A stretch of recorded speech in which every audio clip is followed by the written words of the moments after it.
Okay ji, अस्सलाम वालेकुम। I hope all of you are doing well. Kindly let me know कि आप लोगों को मेरी आवाज़ क्लियर आ रही है, ताकि फिर हम फर्दर जो है वो इसको स्टार्ट करें।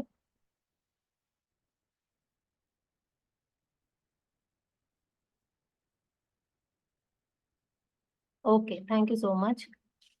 Late me share my screen first so that we can start.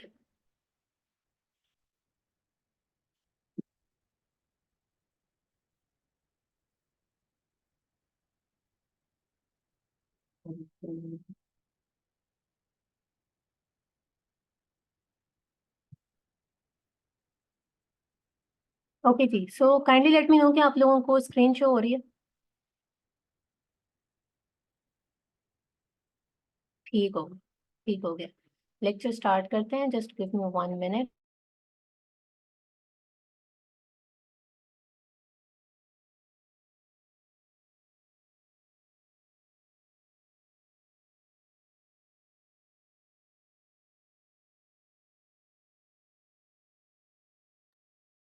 अच्छा जी, सो आज है हमारा लेक्चर नंबर 5 होलसेल इंटर्नशिप का। And again it is going to be one of the most most most important lectures, क्योंकि आप लोग जो है वो सब कुछ सीख लेते हैं। ठीक है, उसके बाद एक बड़ा ही इंपॉर्टेंट फेज आता है विच इज़ क्लाइंट हंटिंग, यानी कि क्लाइंट को फाइंड करना और उसके लिए काम करना। ठीक है, सो बहुत से स्टूडेंट्स जो हैं वो हमेशा से इस चीज़ के अंदर अटके रहते हैं कि हम लोग क्लाइंट को कैसे फाइंड करेंगे, ठीक है, कहाँ से उसको ढूंढेंगे, उसको कैसे कन्विंस करेंगे, कौन से इंपॉर्टेंट फैक्टर्स हैं। And there are so many things. ठीक है, बहुत से क्वेश्चंस हैं जो कि आप लोगों के माइंड में होते हैं रिगार्डिंग क्लाइंट हंटिंग। तो उन सारी चीज़ों को जो है वो इंशाल्लाह आज हम लोग डिस्कस करेंगे। ठीक है, मैं अपना पर्सनल एक्सपीरियंस भी शेयर करूंगी कि जब मैंने जर्नी स्टार्ट की है तो वो किस तरीके से रही है क्लाइंट्स के हवाले से। ठीक है, उनको किस तरीके से फाइंड किया जाता है, किस तरीके से उनके साथ एक लॉन्ग टर्म रिलेशन आप जो है वो कायम रख सकते हैं। ये सारी चीज़ें जो है वो बहुत ज़्यादा इंपॉर्टेंट है। ठीक है, सो आज का जो है वो लेक्चर स्टार्ट करते हैं। क्या क्या है, लेट्स सी। अच्छा जी, सो फर्स्ट वन इज कि what is client hunting. Basically client hunting होती क्या है। अब आप लोग क्योंकि इंटर्नशिप की क्लास में है तो मेजोरिटी जो है वो ऑलरेडी कहीं ना कहीं से कोर्स वगैरह करके आई हुई होती है। ठीक है, आप लोगों को इस चीज़ का नॉलेज होता है, but still there are few students जिनको शुरू में ये भी कॉन्सेप्ट नहीं होता कि ये क्लाइंट का जो वर्ड हम यूज़ कर रहे होते हैं ये क्या है। ठीक है, basically so basically client is a person जो कि अपना पैसा इन्वेस्ट करने वाला है, अपना जो है वो बिजनेस स्टार्ट करना चाहता है, अपना पैसा इन्वेस्ट करेगा, बट आप जो है वो उसके लिए काम करें। किसी भी शख्स के लिए आप जो काम करने वाले हैं, ठीक है, वो आपके लिए क्लाइंट है या कह लें कि वो आपका कस्टमर है। In case of wholesale, a client will give you his account and investment. You have to handle A to Z account or just a small task like product hunting, sourcing, etc. अब यहाँ पे ना दो situations आती हैं, क्योंकि इस वक्त हम लोग स्पेसिफिकली सिर्फ होलसेल की बात कर रहे हैं तो हम लोग अपने आप को वहीं पे स्टिक रखेंगे। ठीक है, हर डोमेन में क्लाइंट हंटिंग की जाती है। आप चाहे वेबसाइट डिजाइनर हैं, आप शॉपिफाई पे काम कर रहे हैं, आप किसी भी प्लेटफॉर्म पे काम कर रहे हैं, जब तक आप एक फ्रीलांसर हैं, फ्रीलांसिंग कर रहे हैं, आपने अपने लिए क्लाइंट्स को फाइंड करना है। ठीक है, अब यहाँ पे अगर हम होलसेल की सिर्फ बात करें कि इसके अंदर जो है वो आपको किस तरह का क्लाइंट मिलने वाला है या आपने उसके लिए क्या सर्विस प्रोवाइड करनी है, तो होलसेल मॉडल के अंदर क्या है, आप लोगों को भी इतनी नॉलेज तो अब तक है कि आपने किसी भी क्लाइंट की, किसी पर्सन का अकाउंट जो है वो हैंडल करना होता है। ठीक है, उसके ऊपर बिजनेस रन करके दिखाना है। तो यहाँ पे दो सिचुएशंस होती हैं। एक ऐसा क्लाइंट आपको मिलेगा जो आपको पूरा अकाउंट देना चाह रहा है, यानी मेरी इन्वेस्टमेंट है, मैं उसके ऊपर इन्वेस्ट करूंगा, मुझे कुछ नहीं पता, ए से लेके जेड तक हर चीज आपने करनी है। प्रोडक्ट फाइंड करने से लेके उसको लगाना, उसको सोर्स करना, ठीक है, ब्रांड का अप्रूवल लेना, डिस्ट्रीब्यूटर का अप्रूवल लेना, अच्छी प्रोडक्ट को फाइंड करना, प्रॉफिट कैलकुलेशन करना, इन्वेंट्री मैनेजमेंट, हर चीज जो है वो आपके जिम्मे है। मेरा काम होगा सिर्फ और सिर्फ इन्वेस्टमेंट करना। एक तो आपको इस तरीके के क्लाइंट मिलेंगे। ठीक है, सेकेंड सिचुएशन क्या होती है कि आपको कुछ इस तरीके के मिल सकते हैं जो कि आपको टास्क वाइज आपसे काम लेना चाह रहे हैं। ठीक है, किसी को सिर्फ प्रोडक्ट चाहिए, किसी को सिर्फ अप्रूवल वगैरह चाहिए। इवन इन्वेंट्री मैनेजमेंट के लिए भी लोग हायर करते हैं, बट वो एक थोड़ा बड़े लेवल पे चले जाता है। जो बड़े ब्रांड्स होते हैं वो सिर्फ इन्वेंट्री मैनेजमेंट के लिए किसी को हायर कर रहे होते हैं। अगर मैं यहाँ पीएल की एग्जाम्पल दूँ तो उसके अंदर फेजेस थोड़ी सी ज्यादा है। ठीक है, उसमें प्रोडक्ट हंटिंग होती है, फिर लिस्टिंग है, फिर सोर्सिंग तो चलो इस पे भी आ जाती है, and there are so many other things. PPC हो गई, तो उसके लिए स्पेसिफिकली आपको जो है वो हायर किया जाता है एंड उस हिसाब से आप क्या करते हैं, अपनी पेमेंट ले लेते हैं। ठीक है,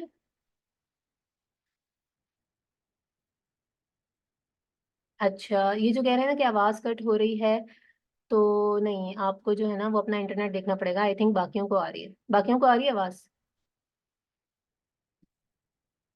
बिकॉज साथ साथ मुझे आप लोगों के वो नहीं शो होते हैं मैसेजेस, तो आप लोग क्वेश्चंस अभी मत पूछेगा, वो हम एंड में ले लेंगे। ठीक है, सही है, बाकी सबको आवाज आ रही है। Okay, good. So this is what client hunting is. ठीक है, थोड़ा सा आप लोगों को एक क्लाइंट की पिक्चर भी क्लियर हो गई एंड होलसेल मॉडल में किस तरीके के क्लाइंट आपको मिलने वाला है उसका भी कॉन्सेप्ट क्लियर हो गया। सही है। अच्छा जी, अब इसके बाद यहाँ पे भी अगेन वही थोड़ी सी बात फर्दर डिस्क्राइब की गई है जो कि मैंने आप लोगों को ऑलरेडी कर दी है कि आपको इसमें होलसेल में दो तरह के क्लाइंट्स मिलने वाले हैं, वही के client who only need product, distributor और brand. Remember, one product with good profit margin, good distributor can be sold up to $200. Then there are clients who want you to handle wholesale account and you can say A to Z account handling. So, Ibtihaj Ali, kindly avoid showing your creativity because we are not here to see your graphic designing. Ibtihaj Ali, 1 minute, please.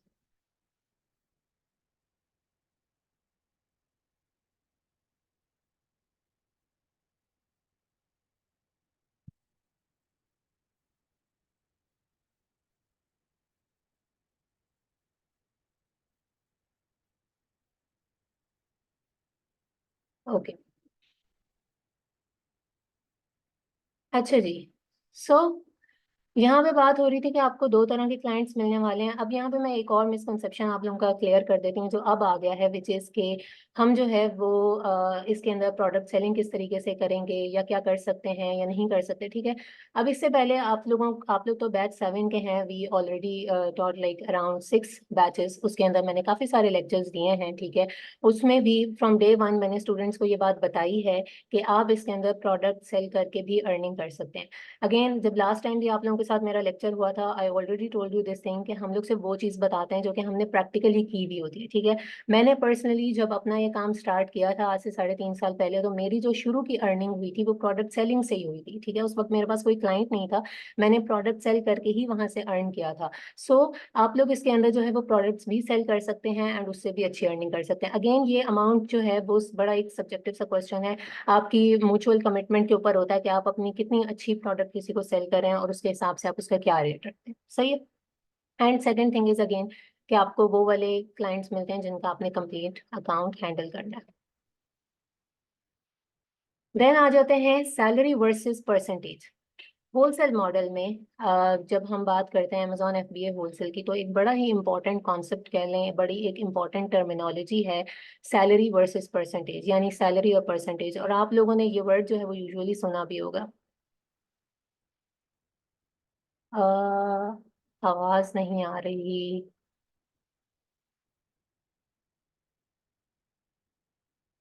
आवाज का issue please एक मरतबा फिर से बता दें, because मेरे ख्याल से यहाँ से वॉल्यूम भी फुल है और मैं भी काफी ऊंचा बोल रही हूँ। आप लोगों को थोड़ा सा वो करना पड़ेगा। ठीक है, आवाज बस सही है। फिर जिसको एक आधे को इशू हो रहा है ना, वो प्लीज अपना इंटरनेट देख लें, वरना सबको होता। सही है? अच्छा, सैलरी वर्सेस परसेंटेज ये एक बड़ा ही इंपॉर्टेंट कॉन्सेप्ट है और इसको समझना बहुत ज़रूरी है। अब आप लोगों में से हो सकता है मेजोरिटी को इस बात का पता हो, बट स्टिल यहाँ पे काफ़ी सारे ऐसे स्टूडेंट्स होंगे जो कि इस चीज़ में स्टक होंगे, जस्ट लाइक मी। जब मैंने शुरू शुरू में ये वर्ड सुना था कि सैलरी का कॉन्सेप्ट तो हर बंदे को ही पता होता है। ठीक है, आप किसी बच्चे से भी पूछेंगे उसको भी पता है कि सैलरी क्या होती है, तनख्वाह क्या होती है। आपको भी इस चीज़ का कॉन्सेप्ट क्लियर होगा, बट परसेंटेज का कॉन्सेप्ट बहुत से स्टूडेंट्स को क्लियर नहीं होता कि ये क्या है। लेकिन जब आप आते हैं अमेजोन होलसेल में, या कह लें कि ओवरऑल अगर आप अमेजोन पे काम करने आते हैं, तो आपको ये दोनों वर्ड्स बहुत ज्यादा सुनने को मिलते हैं। इसका डिफरेंस आपको पता होना बहुत ज्यादा जरूरी है। आपको ये पता होना चाहिए कि आपके लिए इन दोनों में से कौन सी चीज बेनिफिशियल है अगर वो आपके सामने आ रही है, और आपको किन बेसिस के ऊपर डिसाइड करना चाहिए कि आपने क्या डिसीजन लेना। ठीक है, सो यहाँ पे जब क्लाइंट हंटिंग में आपको एक क्लाइंट मिल गया, ठीक है, अब क्लाइंट आपके पास जो है वो आपको दो ऑप्शंस देगा। वो जो एक था ना कि आपने उसके लिए कुछ सर्विसेज प्रोवाइड करनी है, सिर्फ प्रोडक्ट हंटिंग की या बाकी चीज़ों की, तो वहां पे ये होता है कि वो आपको ऑब्वियसली सैलरी पे कर देगा जो भी आपकी उसके साथ बातचीत हुई है। ठीक है, आपको एक सर्टेन अमाउंट आपका मिल जाएगा। लेकिन जब हम बात करते हैं ए टू जी अकाउंट हैंडलिंग की, तो इसके अंदर आपके दो ऑप्शंस होते हैं आपके पास। एक होता है सैलरी बेस्ड, एक होता है परसेंटेज बेसिस पे। यूजुअली जो आपको पाकिस्तानी क्लाइंट्स मिलेंगे, यहाँ के क्लाइंट्स मिलेंगे, ठीक है, वो आपको ज्यादातर परसेंटेज का ही ऑप्शन देंगे कि मैं आपके साथ परसेंटेज पे काम करना चाहता हूँ। लेकिन अगर आपको बाहर के क्लाइंट्स मिलेंगे तो वो आपको जो है वो सैलरी का भी ऑप्शन देते हैं। कुछ को तो पता नहीं होता परसेंटेज बेसिस का कि वो भी यहाँ पे चल रहा है, अगर पता होगा तो वो आपको दोनों ऑप्शंस देंगे। ठीक है, सैलरी बेस्ड क्या है, बड़ा ही सिंपल सा कॉन्सेप्ट है कि आप किसी बंदे के लिए महीना काम करेंगे एंड महीने के बाद आपकी जो सैलरी उसके साथ डिसाइड हुई हुई है वो आपको दे देगा, ठीक है। $200 है, $300 है, 150 है, जहां से भी आपने स्टार्ट लिया है, आपका उसके साथ एक कॉन्ट्रैक्ट हो जाएगा, उसने आपको महीने के बाद पे करना है, सही है। दूसरा आ जाता है परसेंटेज। अब परसेंटेज क्या है? परसेंटेज इज बेसिकली कि एक क्लाइंट आया आपके पास, उसके पास इन्वेस्टमेंट है, उसने बोला कि मैं पैसा लगाऊंगा, आपने मेरे लिए काम करना है, मेरे अकाउंट को स्टैब्लिश करना है, ठीक है, इसके ऊपर पूरा बिजनेस चला के देना है, मैं आपको सैलरी नहीं दूंगा, लेकिन जो आप प्रॉफिट जनरेट करेंगे उसमें से एक स्पेसिफिक परसेंटेज मैं आपकी डिसाइड कर देता हूँ, वो मैं आपको पे करूंगा, ठीक है। बड़ा सिंपल कॉन्सेप्ट है। लाइक एक बंदे ने इन्वेस्टमेंट की है, आपने उसका बिजनेस रन किया, आपने उसमें से प्रॉफिट जनरेट किया, ठीक है, लाइक फॉर एग्जांपल $1000 का प्रॉफिट आपने उसको निकाल के दिया है। आप दोनों की परसेंटेज क्या डिसाइड हुई है? यूजुअली 30-70 ही होती है। 70 फॉर द क्लाइंट जिसने इन्वेस्टमेंट की है एंड 30% आपका होगा। तो 1000 में से 30% जितना भी बन रहा होगा, आई थिंक $300 ही बनता है, तो वो किसका हो जाएगा? वो आपका हो जाएगा, ठीक है। अब यहाँ पे एक बड़ा इंपॉर्टेंट फैक्टर आता है, जो स्टूडेंट्स मुझसे पूछ रहे होते हैं कि मैम ये तो हमें पता है, ठीक है, हमारे सामने दोनों ऑप्शंस आते हैं, सैलरी का भी आता है, परसेंटेज का भी आता है। अब जब दोनों ऑप्शंस आते हैं तो हम कंफ्यूज हो जाते हैं कि हम कौन से ऑप्शन के साथ जाएं, ठीक है। यहाँ पे कुछ फैक्टर्स हैं जिनको आपने पहले देखना है कि आप कहाँ पे फॉल करते हैं, उसके बाद आपने डिसाइड करना है। अगर कोई क्लाइंट आपके सामने ये दोनों ऑप्शंस रखता है, सैलरी का भी और परसेंटेज का भी, देखें, अगर तो आप बिल्कुल न्यूबी हैं, ठीक है, न्यूबी इस सेंस में कि आपके पास डेटा वगैरह तो मौजूद है, आपको ये भी पता है कि आप अच्छे से अकाउंट को रन भी कर देंगे, एंड आपके क्लाइंट ने आपके सामने ऑप्शन रखा है कि मैं आपको जो है वो 150 से $200 की सैलरी दूंगा, नहीं तो आप परसेंटेज देख लें, वो हम लोग 30-70 पे करेंगे, सही है। परसेंटेज आने में ऑब्वियसली टाइम लगता है, होलसेल में तो फिर भी जल्दी आ जाती है जब आप अकाउंट को रन कर देते हैं, लेकिन सैलरी आपको महीने बाद मिल जाएगी। आपके लिए यहाँ पे फिजिबल ऑप्शन है कि आप सैलरी ले लें, ठीक है, और सैलरी पे काम करना स्टार्ट कर दें।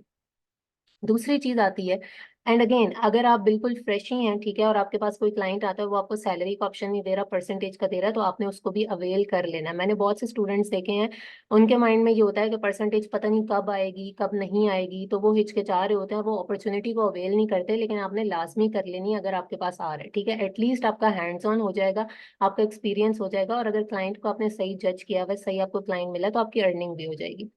दूसरी यहाँ पे बड़ी इंपॉर्टेंट बात आ जाती है, वो ये कि परसेंटेज का असल बेनिफिट क्या है। देखें, अगर तो आपको अपने ऊपर ये एतमाद है, आपको इस चीज़ की गारंटी है, अश्योरिटी है कि मेरे पास ऐसा डाटा मौजूद है, ऐसी प्रोडक्ट्स मौजूद हैं, प्रॉफिटेबल प्रोडक्ट्स हैं, उनके ऊपर अप्रूवल मेरे पास मौजूद है कि आज मेरे पास क्लाइंट का अकाउंट आएगा और मैं इसको रन कर सकता हूँ एंड बहुत अच्छा प्रॉफिट जनरेट कर सकता हूँ, तो आपको परसेंटेज पे जाना चाहिए।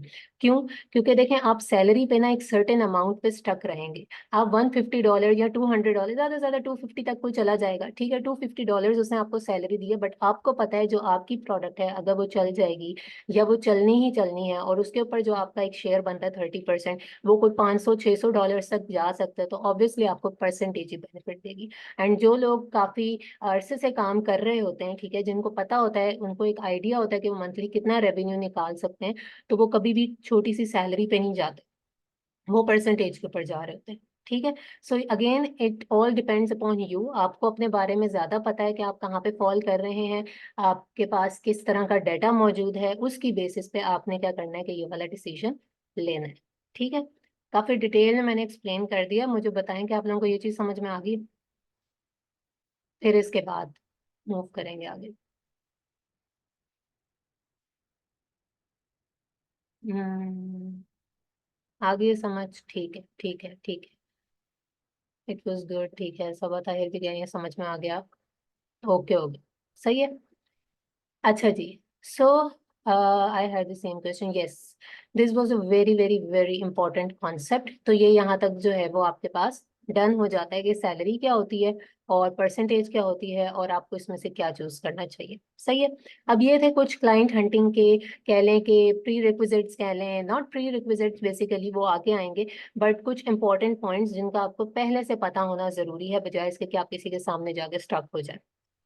नेक्स्ट वन इज कि हाउ टू हंट क्लाइंट्स, यानी आपने क्लाइंट्स को फाइंड आउट कहाँ से करना है, ठीक है। There are different freelancing platforms, आप लोग ऑलरेडी उनसे वाकिफ होंगे, अपवर्क, फाइवर, लिंक्डइन, ये तो कुछ फेमस हैं, इसके अलावा भी लोकल लेवल पे बहुत सारे प्लेटफॉर्म्स मौजूद हैं, ठीक है। इवन इंस्टाग्राम वगैरह पे भी अगर आपकी प्रोफाइल बिल्डअप हुई है तो आपको वहां से भी क्लाइंट्स जो है वो मिल जाते हैं। लेकिन हर नीश की ना कुछ स्पेसिफिकेशंस होती हैं। अगर हम बात करें अमेजोन की, और हम लोग रहते हैं पाकिस्तान में, अगर आपने यहाँ से बैठ के क्लाइंट को फाइंड आउट करना है, Facebook is the bestest platform. ठीक है, मैं इसके ऊपर जितना एम्फोसाइज करूँ उतना ही कम है। आई नो कुछ लोगों को ये खदशात होते हैं कि जी फेसबुक पे स्कैम होता है, ये होता है। स्कैम हर जगह पे होता है, ठीक है। आपको थोड़ा सा अपने सेंसेस जो है ना उनको सही जगह पे यूटिलाइज करना होता है और अपने सेंसेस से काम लेना होता है। आपको पता लग जाता है कि ये स्कैम हो रहा है या नहीं हो रहा। हम लोग बात कर रहे हैं अमेजोन होलसेल की, और इसके अंदर आपको सबसे ज्यादा सबसे इजीली क्लाइंट्स जो मिलेंगे वो फेसबुक से ही मिलेंगे। इवन क्लाइंट्स भी प्रेफर करते हैं कि उन्होंने अगर किसी को हायर करना है तो वो कहाँ जाते हैं, वो फेसबुक पे जाते हैं, एंड फेसबुक पे जाके लोगों को फाइंड कर रहे होते हैं। ठीक है, अब इसके लिए अगेन कुछ चीजें जरूरी हैं जो कि आपके अंदर होनी चाहिए, आपको स्टैंड आउट करना पड़ेगा, तब जाके लोग जो है वो आपको कांटेक्ट करेंगे। सबसे पहली चीज आपकी सोशल प्रेजेंस है। सोशली आपको प्रेजेंट होना बहुत ज्यादा जरूरी है। ठीक है, आप फ्रीलांसर हैं, अब आप इस चीज को समझ लें कि आप सोशली प्रेजेंट होंगे तो ही कोई आपको जान सकता है। मैं हमेशा ये बात कहती हूँ, पिछले स्टूडेंट्स को तो ऑलरेडी ये चीज याद होगी कि अ, आपने कोर्स कर लिया है, ठीक है, आप अपने घर में बैठे हुए हैं, किसी क्लाइंट को नहीं पता कि फलानी आमना ने, अली ने, वो कराची के इस शहर में इस जगह पे घर पे बैठा हुआ है, उसने कोर्स किया हुआ है और उसको सब कुछ आता है, and I have to hire him और हर। ठीक है, ऐसा नहीं होता। आप कहीं ना कहीं पे सोशली प्रेजेंट होंगे तो ही कोई आप तक पहुंचेगा और आपको अप्रोच करेगा। ठीक है, इसका सबसे बड़ा सबसे मेन चीज यही है कि आप जो लोग फेसबुक पे कुछ वगैरह पूछ रहे होते हैं, आप लाजमी वहां पे जाके कमेंट किया करें, क्योंकि यूजुअली मैं भी कमेंट्स पढ़ती हूँ और वहां से भी मैं बहुत से लोगों की प्रोफाइल्स वगैरह देखती हूँ। आपको लोग अच्छे मिलते हैं, ठीक है, कि अच्छा ये बंदा इस तरह काम कर रहा है, इस तरह काम कर रहा है। आपकी प्रोफाइल अच्छी होनी चाहिए, आपको पोस्टिंग वगैरह करनी आनी चाहिए। अब ये बहुत सारी चीजें हैं जो कि मैं कहती हूँ कि हमेशा इनिशियल डेज पे स्टूडेंट को सिखा देनी चाहिए। यहाँ पे क्या हमारे साथ एक गलती हो जाती है कि हम लोग कोर्स कर लेते हैं, ठीक है, हमें यही नहीं बताया जाता कि आपकी असल जर्नी जो है ना वो इसके बाद स्टार्ट होने वाली है। ठीक है, सबसे पहली चीज आपका पोर्टफोलियो होना चाहिए था, जो कि आपने डे वन से बनाना था, और उसके ऊपर बिल्कुल भी ध्यान नहीं दिया जाता। आप लोगों का पोर्टफोलियो नहीं बना हुआ होता, आप एकदम से कोर्स करने के बाद जब मार्केट में जाते हैं, कोई आपसे कुछ पूछता है, आपको बात नहीं करनी आ रही होती, आपको पता नहीं होता मैं इसके सामने क्या प्रेजेंट करूँ, किस तरीके से प्रेजेंट करूँ। वहीं पे डिसअपॉइंटमेंट वाले दिन जो है ना वो शुरू हो जाते हैं कि मैंने पैसे भर दिए हैं, ठीक है, मैंने सीख लिया, इस चीज का तो मुझे किसी ने बताया ही नहीं था, इस चीज का तो मुझे किसी ने सिखाया ही नहीं था। सो ये चीज जो है ना ये हमेशा डे वन से स्टार्ट होती है, सही है।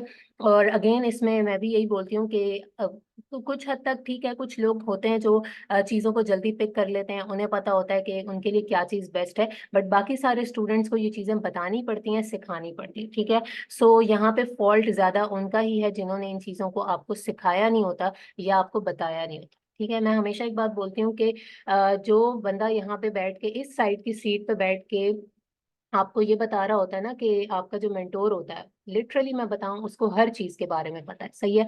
उसको ये अच्छे से पता होता है कि मैं क्या चीज अपने स्टूडेंट से हाइड कर रहा हूँ और क्या चीज मैं उसको बता रहा हूँ, जो मैं छुपा रहा हूँ उसका नुकसान है या फायदा है।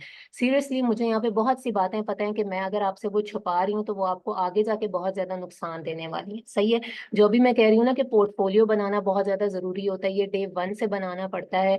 अभी आप लोगों को शायद ये बात समझ में ना आए, जो लोग धक्के खा चुके हैं उन्हें शायद ये बात समझ में आ रही होगी, लेकिन बाकियों को नहीं आ रही। उन्हें जल्द आगे जाके ये बात आ जाएगी कि ये चीज जो है वो कितनी ज्यादा इंपॉर्टेंट है। ठीक है, अभी आगे जो पॉइंट डिस्कस होंगे वो और भी ज्यादा इंपॉर्टेंट होंगे टीम के, पोर्टफोलियो के। लेकिन वही चीज है ना कि इसको आपने डे वन से स्टार्ट करना है, ये एक दिन में बनने वाली चीज नहीं होती। ठीक है, सो अगेन यहाँ पे कसूर उनका ही बनता है जिन्होंने ये चीजें स्टूडेंट्स को नहीं सिखाई होती, and it's really sad. Like मुझे एटलीस्ट बड़ा दुख होता है जब मैं ये चीज देखती हूँ कि एक स्टूडेंट है, ठीक है, उसके अंदर काफी काबिलियत है और वो करना चाहता है, लेकिन क्या चीज है कि वो नहीं कर पा रहा होता, सही है। अच्छा जी, अब हम आगे की तरफ मूव करते हैं। ठीक है, यहाँ पे बहुत सी बातें हैं जो कि अभी डिस्कस होंगी। सो यहाँ पे क्या है कि आपके पास चार चीजों का होना बहुत ज्यादा जरूरी है, ठीक है, जिसके अंदर आपके पास आ जाती हैं कम्युनिकेशन स्किल्स, बैकअप, और टीम, और क्या है जी, सोशल मीडिया मैनेजमेंट। ठीक है, sorry, social media presence, one second.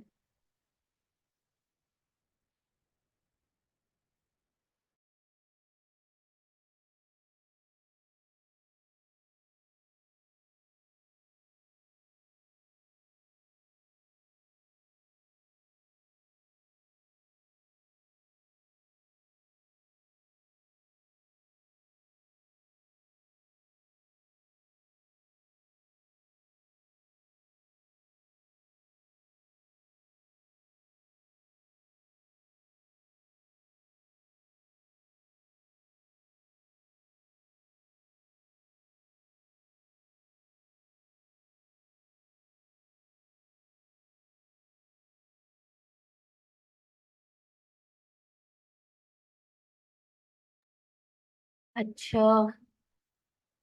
Words backup अभी आपको पता लग जाएगा।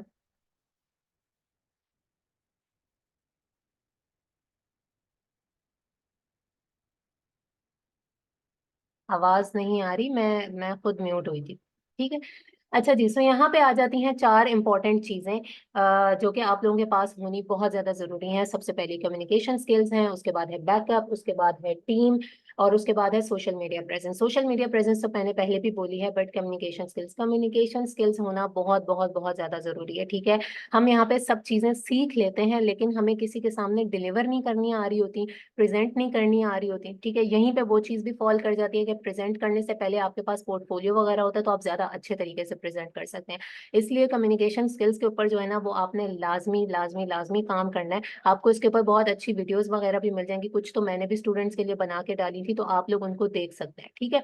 अब यहाँ पे वही चीज है ना कि लाइक फॉर एग्जाम्पल मैं यहाँ पे बात करूँ, आप मुझे नहीं जानते, मैं आपको नहीं जानती। ठीक है, लेकिन इस वक्त जो एक कनेक्शन है, एक कनेक्टिविटी है, अगर आपको मुझ पे भरोसा है कि मैं जो बोल रही हूँ वो ठीक है, तो वो किस लिए है? Just because of these communication skills. ठीक है, मुझे पता है कि मुझे अपनी बात को या अपने एक्सपीरियंस को, अपनी एक्सपर्टीज को किस तरीके से आगे प्रेजेंट करना है। सो चीजों को प्रेजेंट करना इज इट सेल्फ स्किल। ठीक है, उसको भी सीखने की जरूरत है। Second thing is backup. अब बैकअप जो है ना, वो एक बहुत इंपॉर्टेंट चीज है। अभी किसी ने पूछा जी बैकअप क्या होता है? होलसेल के अंदर बैकअप है योर डेटा। अब डाटा क्या है? डिस्ट्रीब्यूटर्स, ब्रांड्स, उनके अप्रूवल्स और उनकी प्रोडक्ट्स। ठीक है। अब आप मुझे यहाँ पे बताएं कि कितने लोग हैं जिन्होंने मुझसे लास्ट टाइम लेक्चर लिया था, 70-80 की स्ट्रेंथ थी, जो कि इस वक्त कॉल्स कर रहे हैं, जो कि इस वक्त डिस्ट्रीब्यूटर से कांटेक्ट कर रहे हैं, उनसे अप्रूवल ले रहे हैं, और जो है वो प्रोडक्ट्स को फाइंड आउट कर रहे हैं। बताएं जरा कितने लोग हैं जिन्होंने कॉल्स की हैं?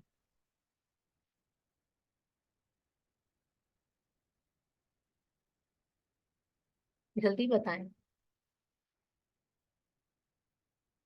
Not calls but I sent email. ठीक है। बहुत बहुत बहुत कम रिस्पॉन्स है, जहां से अंदाजा हो रहा है। ठीक है। सो यहाँ पे जो बैकअप का मतलब है ना, बैकअप मीन्स कि आपके पास ये सारा डाटा होना जरूरी है। सबसे बड़ी मिस्टेक मैं आप लोगों को आज ही आप लोगों की बता रही हूँ, अगर आप कहते हैं कि हम होलसेल में सक्सेसफुल नहीं है, तो वो यही चीज है कि अगर आपके पास क्लाइंट नहीं है, तो आप हाथ पे हाथ रख के बैठे हुए हैं, आप काम नहीं करते। क्लाइंट हंटिंग एक ऐसी चीज है जो कि साथ साथ चल रही होती है, लेकिन मीनवाइल आपके पास ये सारी चीजें होना बहुत ज्यादा जरूरी है। होलसेल में ऐसा नहीं हो सकता कि आज आपके पास क्लाइंट आया है, ठीक है, और आप बोलें जी मैं कल से आपके लिए हंटिंग स्टार्ट कर दूंगी, मैं कल से आपके लिए जो है वो डिस्ट्रीब्यूटर या ब्रांड से कांटेक्ट करना शुरू कर दूंगी, तो ऐसे आपको 6 से 8 महीने लग जाएंगे और आप एक भी प्रोडक्ट उस क्लाइंट के अकाउंट पे लाइव नहीं कर सकेंगे। सही है। कोई भी क्लाइंट अगर आएगा, बैकअप एक आपका कॉन्फिडेंस है। बैकअप से मुराद यही है कि डाटा जो आपके पास डिस्ट्रीब्यूटर्स या प्रोडक्ट्स वगैरह होते हैं, ये आपका असल कॉन्फिडेंस है होलसेल मॉडल में। ठीक है। क्लाइंट आ रहा है, अगर आपके पास डिस्ट्रीब्यूटर मौजूद है, आपको पता है ये मेरे क्राइटेरिया पे फॉल करता है, जो आपको बताया गया था कि कैसे आपने डिस्ट्रीब्यूटर को फाइंड करना है, आपने उससे सारी चीजें मालूम की हुई हैं, आपके पास कैटलॉग है, आपके पास प्रोडक्ट है। जैसे ही कोई क्लाइंट आता है, आप उसको खुद सोचे ना कि कितने अच्छे तरीके से आप उसको कन्विंस कर सकते हैं, आप उसको कितने अच्छे तरीके से ये चीज बता सकते हैं कि मेरे पास हर चीज मौजूद है। ठीक है, बस मुझे आप अपना अकाउंट दें एंड मैं फौरन से स्ट्रेटेजी बना के और इसके ऊपर प्रोडक्ट्स को क्या करूंगा, लाइव कर दूंगा। लेकिन अगर आपके पास ये सारी चीजें नहीं है और आपको लगता है कि आज क्लाइंट आएगा और फिर से मैंने काम स्टार्ट करना है, तो I am really very sorry, wholesale में ये चीज आपके लिए बिल्कुल भी वर्क नहीं करेगी। इसलिए अपनी पहली फुर्सत में पहली प्रायोरिटी पे बैकअप के ऊपर काम करें। उसके बाद आ जाती है जी टीम। अब टीम एक बड़े बड़ा ही एक इम्पॉर्टेंट फैक्टर है। ठीक है। अगर मैं ये कहती हूँ ना कि होलसेल एक बंदे का काम नहीं है, तो ये चीज 100% ट्रुथ है। ठीक है। और ये पर्सनल एक्सपीरियंस की बेस पे है। हमने भी टीम बनाई है, ठीक है, हमारी भी टीम है, टीम वर्क होता है, टीम वर्क होता है तो प्रोडक्टिविटी इंक्रीज होती है। चलो आप अकेले हो, आपने एक क्लाइंट दो क्लाइंट हंट कर लिया, आपने उसके साथ डील कर लिया, सही है, तीसरा क्लाइंट आएगा, चौथा क्लाइंट आएगा, तो आप जो है वो सिचुएशन को हैंडल नहीं कर सकेंगे। इसलिए बड़ा जरूरी है कि आप जो है वो टीम बनाएं। अब टीम भी एक ऐसी चीज है कि अगेन वो ना एक दिन में बन जाती है, ठीक है, ना ही ऐसा है कि आप अभी अनजान लोगों को बोलें कि आ जाओ टीम बनाते हैं और आप लोग टीम बनाना शुरू कर देंगे एंड डाटा शेयरिंग स्टार्ट कर देंगे एंड काम करना स्टार्ट कर देंगे, तो ऐसा भी नहीं होता। टीम मेकिंग एक कह लें कि टाइम टेकिंग चीज़ है, बट बहुत ज़्यादा टाइम टेकिंग चीज़ भी नहीं है। अब इसके अंदर भी अगेन वहीं पे मैं कहती हूँ कि एक फ्लॉ आ जाता है कि जहाँ से आप लोगों ने सीखा, जब आप लोग कोर्स वगैरह कर रहे थे, ठीक है, वहाँ पे आप लोगों के फ्रेंड्स बने होंगे, आप लोगों के ग्रुप बने होंगे, आप लोगों के डिस्कशन ग्रुप्स होने चाहिए थे, जिसके अंदर आप लोगों को पहले तो ये बता दिया जाता कि आपने टीम बनानी कैसे होती है। सही है, टीम बन जाएगी तो उसने वर्क किस तरीके से करना है या टीम काम किस तरीके से करती है, आपको वो सारी चीज़ें सिखाई जाती। उसके बाद आपस में ना इतनी एफिलिएशन हो जाती है कि आप लोगों की टीम्स बन जाती, या कह लें कि इतना ट्रस्ट हो जाता है। अब ये चीज़ भी मैं आपको अपने एक्सपीरियंस पे बता रही हूँ। हम लोगों ने तो चले टीम बनाई है, ठीक है, हम लोगों ने वक्त के साथ साथ इसको बिल्ड किया, इसके अंदर और लोग मजीद जो है वो ऐड होते गए, एंड फर्दर ये टीम इंक्रीज होती गई। लेकिन अगर अभी मैं आप लोगों के साथ आप लोग तो आई थिंक सारे न्यू हैं, आप लोग उस वर्कशॉप में नहीं थे जो हमने आज से शायद महीना पहले कंडक्ट की थी, तो उसके अंदर भी वो स्टूडेंट्स थे जिन्होंने टीम बनाई थी। अब ये टीम बनाने वाली चीज़ जब हमने इंट्रोड्यूस की थी कि हम लोगों ने स्टूडेंट्स को लाइक आर पर्पस वॉज कि हमने वो गलती नहीं करनी जो यूजुअली क्या सब लोग करते हैं, ठीक है, दूसरे इदारे करते हैं, और उसके बाद जो है वो स्टूडेंट्स को ये चीज़ पता नहीं होती। मेंबर्स पूछ रही हैं, 4 से 5 मेंबर्स जो है वो मोर देन इनफ होते हैं। अब वहां पे ऐसा है कि ठीक है, हमने इस चीज को इंट्रोड्यूस करवाया कि ऐसे स्टूडेंट्स की टीम बनानी है, उनको बताना है कि इस तरीके से काम करना है, और जो है वो इस तरीके से आपने टीम को लेके चलना है, एंड लिटरली उसका जो रिजल्ट है वो इंतहाई पॉजिटिव और इंतहाई अच्छा है। ठीक है, अभी रिसेंटली मुझे एक केस याद है कि देयर वाज अ स्टूडेंट, किसी इंटर्नशिप की बैच की थी, and she was quite needy. ठीक है, नीडी इन अ सेंस कि उनके पास जो है वो क्लाइंट था लेकिन कोई टीम नहीं थी, और वो बहुत ज्यादा घबराई हुई थी। ठीक है, उनकी मेरे साथ मीटिंग भी हुई, एंड शी सेड कि मैम मुझ में इतना कॉन्फिडेंस नहीं है कि मैं अकेले कर सकूं, या कॉन्फिडेंस छोड़े, मुझे सब कुछ आता है बट मुझे नहीं लगता कि मैं अकेले डील कर सकूंगी, सो आई नीड अ टीम। अब उसके अंदर ये हुआ कि हमने जब 2-3 टीम्स जो कि सक्सेसफुली काम कर रही हैं, क्लाइंट्स के साथ काम कर रही हैं, उनके साथ अक्सर मीटिंग होती रहती है जब भी वो कहीं पे स्टक होते हैं, कुछ उन्होंने पूछना वगैरह होता है। तो जब उनसे बात की कि अगर आप लोगों के पास कोई स्पेस वगैरह हो कि आप इनको ऐड कर सकें, सो शी सेड कि मैं अपनी टीम के साथ पूछ के बताती हूँ। उन्होंने डिस्कशन वगैरह भी की, बट उनका जो रिप्लाई था दैट वाज नॉट शॉकिंग, ठीक है, बट मैं कहती हूँ कि वो चीज़ रियलिटी बेस्ड है। शी सेड कि मैम हम लोगों की आपस में अब इतनी क्लोज बॉन्डिंग बन चुकी है, हम 6 बंदों की, कि हम लोग आपस में हर चीज़ शेयर करते हैं, हम लोग हर डाटा शेयर करते हैं, हमने अपनी प्रॉपर स्ट्रेटजीज बनाई हुई हैं, एंड हम जितनी भी कोशिश कर लें इस वक्त हम लोग किसी भी नए बंदे को अपनी टीम के अंदर ऐड नहीं कर सकते। ठीक है, अब ये चीज़ कहाँ से आई, ये चीज़ किस तरीके से उनके अंदर आई है, क्योंकि जब उन्होंने स्टार्ट किया तो उन्होंने बिल्कुल जीरो से स्टार्ट किया। ठीक है, सब लोग काइंड ऑफ एक लेवल पे थे, यानी अपनी स्ट्रगलिंग फेज में थे, कहने का मतलब ये है। ठीक है, और उन्होंने टीम बनाई, और टीम बना के जो है वो उन्होंने अपना काम स्टार्ट किया। सो दिस इज हाउ आप जो है वो अपनी टीम बनाते हैं। और मैं बताऊं तो क्लाइंट्स जो होलसेल में या ओवरऑल भी क्लाइंट जो है वो टीम को प्रेफर करते हैं और उसके ऊपर ट्रस्ट ज्यादा करते हैं। एंड एक चीज ये है कि टीम वर्क के अंदर आपकी प्रोडक्टिविटी भी इंक्रीज हो जाती है। ठीक है, आप ज्यादा से ज्यादा काम कर सकते हैं, ज्यादा से ज्यादा क्लाइंट्स को ले सकते हैं। एक बंदा कॉलिंग पे लगा हुआ है, एक मेल्स पे लगा हुआ है, एंड इसके अंदर और बहुत सी चीजें आ जाती हैं अगेन, कि टीम को किस तरीके से चलाना है, किस तरीके से टीम से काम लेना है, बहुत से फैक्टर्स इसके अंदर आ जाते हैं। ठीक है, सबसे मेन चीज ये है कि टीम ये भी नहीं मैं कहूंगी कि बहुत आसानी से बन जाती है या बहुत जल्दी बन जाती है। यू नीड अ मेंटोर और यू नीड अ सुपरविजन, जिसके अंडर आप पहले शुरू में बनाते हैं, सीखते हैं। ठीक है, फिर उसके बाद आहिस्ता आहिस्ता जब आप चीज़ों को सीख जाते हैं तो आप खुद से ही इंडिपेंडेंटली काम करना स्टार्ट कर देते हैं। ठीक है, उसके बाद आ जाती है सोशल मीडिया प्रेजेंस। अब सोशल मीडिया प्रेजेंस क्या है, वही चीज जो मैंने आपको पहले बताई है कि आपने सोशली जो है वो लाइक अपने आप को प्रेजेंट करना। ठीक है, कहीं ना कहीं आपको सोशली प्रेजेंट होना बहुत ज्यादा जरूरी है, जिसके अंदर स्पेशली फेसबुक है। आप वहाँ पे हो, आपकी अच्छी प्रोफाइल बनी हुई हो, आपको पता होना चाहिए फेसबुक के ऊपर या कहीं पे भी आपने किस तरीके से अपने आप को प्रेजेंट करना है। वैसे हम लोग कोर्स वाले स्टूडेंट्स को मैं अपनी प्रोफाइल यूजुअली दिखाती हूँ, आप चाहें तो जाके देख सकते हैं, निदा असलम के नाम से ये। ठीक है, अब तो काफी टाइम लगा नहीं, but I use to write articles, और मेरी कोशिश ये होती है कि जो भी चीज़ सीखी है उसको इस तरीके से शेयर किया जाए, इस तरीके से लिखा जाए कि वो बहुत ईजी वर्डिंग में हो। ठीक है, इजीली लोगों तक पहुंच जाए, और जो भी उसको रीड करे उसको मेरी बात समझ में आए। एंड मैं सीरियसली बता रही हूँ कि मुझे सिर्फ पोस्ट करने से, सिर्फ अपनी नॉलेज को शेयर करने से ही इनिशियल डेज में बहुत क्लाइंट मिल गए थे। ठीक है, अब तो वैसे ही क्लाइंट्स इतने ज्यादा रेफरेंस से चल रहे होते हैं और टाइम भी नहीं मिलता, बट मेरे लिए ये चीज़ 100% वर्क की है। दैट्स वाई मैं बहुत ज़्यादा इसको प्रेफर भी करती हूँ, अपने स्टूडेंट्स को सिखाती भी हूँ काइंड ऑफ कि आपने किस तरीके से लिखना है, किस तरीके से अपनी प्रोफाइल को बिल्ड करना है। जब हमारा कोर्स में पोर्टफोलियो बिल्डिंग का पूरा लेक्चर होता है, उसके अंदर ये सारी चीज़ें कवर हो रही होती हैं। सही है, तो इससे लाजमी तौर पे आपको जो है वो क्लाइंट मिलते हैं और स्टूडेंट्स को मिले भी हैं। ठीक हो गया। अच्छा, आगे बढ़ते हैं। अच्छा, मुझे एक और चीज बड़ी इंपॉर्टेंट याद आ गई यहाँ पे, कि जो टीम बिल्डिंग की मैं बात कर रही थी, तो टीम बिल्डिंग के अंदर एक चीज और इम्पोर्टेंट होती है, विच इज डॉक्यूमेंटेशन। अब डॉक्यूमेंटेशन क्या होती है, आप समझ लें कि ये पोर्टफोलियो के अंदर ही आ जाती है। ठीक है, कि आपको खुद पता है, आपने पूरी टीम बनाई, टीम बनाने के बाद आपने टीम का पोर्टफोलियो कैसे बनाना है। पर्सनल पोर्टफोलियो डिफरेंट होता है, टीम का पोर्टफोलियो डिफरेंट होता है। आप लोगों के साथ जो है वो सैंपल्स वगैरह हम स्टूडेंट्स के साथ शेयर करते हैं जब वो बनाते हैं और अपने असाइनमेंट सबमिट कर रहे होते हैं। ठीक है, I personally check a few assignments as well. ठीक है, जिसके अंदर मैं उनको गाइड कर देती हूँ कि इस स्टूडेंट इन इस टीम ने जो है वो बहुत अच्छा बनाया है पोर्टफोलियो, आपको शेयर करना चाहिए एंड एवरीथिंग लाइक दिस। ठीक है, तो आप लोगों ने अपना पूरा एक टीम पोर्टफोलियो भी बनाना होता है। वो किस तरीके से बनता है, क्योंकि जब क्लाइंट आ रहा है, जिस तरीके से आप उसको जितना प्रोफेशनली डील करने वाले हैं, जिस तरीके से आप अपने आप को प्रेजेंट करने वाले हैं, यही वो चीज़ है जो आपकी डील क्लोज करती है। ठीक है, this is how we work and this is how you can say successful agencies basically work. ठीक है, अब इसके अंदर बहुत सारे और मेन पॉइंट्स आ जाते हैं, जो कि आई वुड से कि बड़ी डिसअपॉइंटिंग बात है कि स्टूडेंट्स को बताते नहीं है, स्टूडेंट्स को सिखाते नहीं है।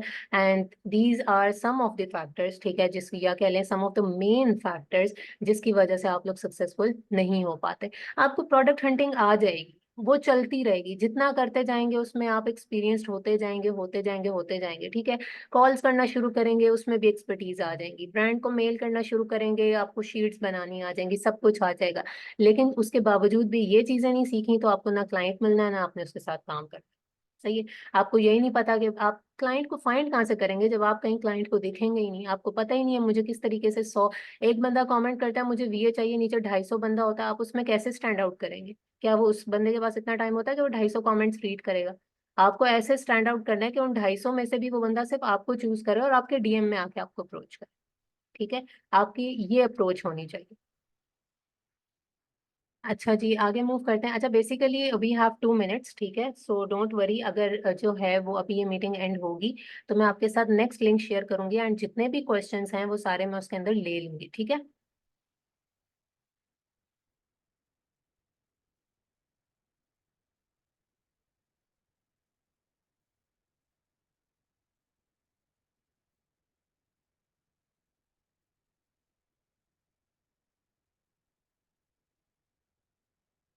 सही हो गया। अच्छा, जो लोग थोड़ा सा घबरा रहे हैं कि भाई टीम कैसे बनती है, या ये सारी बातें जो मैं कर रही हूँ कि ये कैसे होती हैं, obviously you need a mentor. ठीक है, आपको एक सुपरविजन चाहिए होती है जो आपको ये सारी चीजें बताए और गाइड करे, क्योंकि आप सब अभी बड़े इनिशियल लेवल पे होते हैं, बड़े बेसिक लेवल पे होते हैं। जो बंदा थोड़ा सा एक्सपीरियंस्ड है उसको इन चीजों का पता होता है, but I can understand this thing कि जो लोग जो है वो न्यूबीज हैं, ठीक है, या कह लें कि बिल्कुल बेसिक लेवल पे होते हैं, बिल्कुल इनिशियल लेवल पे होते हैं, तो उन लोगों को जो है वो मेंटोर सपोर्ट की बहुत ज्यादा जरूरत होती है, कि कोई बंदा उनको गाइड करे। एंड फिर उसके बाद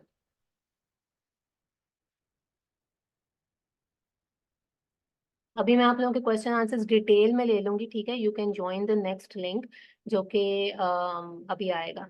उसके बाद है use Facebook for client hunting. I think ये बात मैंने बहुत ज्यादा बोल दी है कि आपको क्लाइंट जो है वो फेसबुक से ही मिलने वाले हैं। ठीक है, आप लोग फेसबुक के थ्रू जो है वो क्लाइंट्स को फाइंड करें, किस तरीके से आपने फेसबुक के ग्रुप्स में एक्टिव रहना है, जितनी क्वेरीज होती हैं, क्वेश्चंस होते हैं, उनको आंसर करें। ठीक है, और ये चीज़ आपको पता होनी चाहिए कि कोई वीए के लिए मैसेज करता है तो आपने वहाँ पे ये नहीं बोलना interested and I am available. ऐसे लोगों को कोई भी नहीं पसंद करता, पर्सनली मैं पसंद नहीं करती। आपको पता होना चाहिए आपने कैसे कांटेक्ट करना है, यहाँ पे कम्युनिकेशन स्किल्स का रोल प्ले होता है। ठीक है, लेस देन 1 मिनट है, ये खत्म होने लगा, मैं आपके साथ दूसरा लिंक शेयर करती हूँ। ठीक है,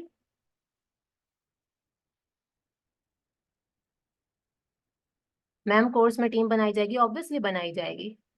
सबसे पहला सेकंड लेक्चर ही ये होता है, फर्स्ट स्टेप है हमारा team banana, don't worry Akbar.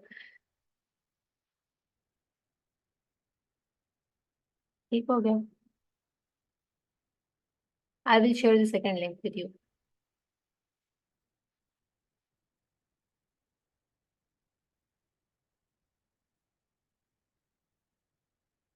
Second link join कीजिएगा प्लीज सब, फिर उसमें क्वेश्चन आंसर्स फर्दर लेते हैं।